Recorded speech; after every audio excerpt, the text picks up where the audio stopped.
waxaynu maanta halkan ku duubaynaa maansal la magac baxday dhexdhexaad mar walbana ka hadlaysa inaad adigu noqoto dhexdhexaad oo aan dhan u badan maansadu waxay la hadlaysaa adigan dhageysanaya ama daawanaya maansadu waxay ku bilaabmaysaa hadii la isku wada dhaco dadka ruuxba ruux dhibo dhaliiluhu badnaadaan adu noqo dhameeyaha qofka dhowro waayaha dhexdhexaadiyaha guud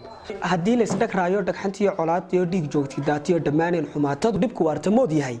adu noqo dhameeyaha gulwadeen dhiseeyaha qofka dhiilka nabadeed culo dhiisha muxubada haddaad weydo dhiirare heli maysid dhowrane qof dhibaato kula neceb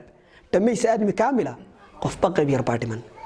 adoon dhaawacayn ruux talaa la isku dhaafee fikirkaaga dhowr jeer dib u dhaado waa hubin waxa aadmi kala dhigay midba dhinac u sii diray dhuuniga la cunaya dhexdhexaad adoo kara dhanu badasho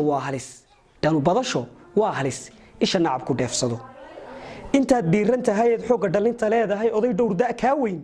fikirkiisa ha u dhiman noqon ruux waxa dhihi kara wax la dhahay dhabayn kara wax la dhihi u dhaga nugul wax la dhaafay oo dhiman ku dhameeya hawlaha dhamaystira qabyada taal dalka ruux ka dhoofo ka dheeraaday guul iyo gobonnimo ma dhowree haddii aanad dhigi karin taariikh dhab iyo hoy dhexjoogaagu waa sharaf dhulku wuxuu ku leeyahay haddii aanad dheeftiyo dhiigaaga huri karin dhididkaaga tiixiyo odhaahdaada dhowrani cadowgay dhambiil iyo ku yihiin lafdhuungala hadal iyo dhammayskii maansiyo dhambaalkeed dhugashiya il araggeed guubaaba dhalinteed gabagaba u dhaafkeed gebi dumay dhiskiisii noqo ruuxa lagu dhigo taariikh la dhigan karo maansadu waxay ku soo afmeermaysaa halkaas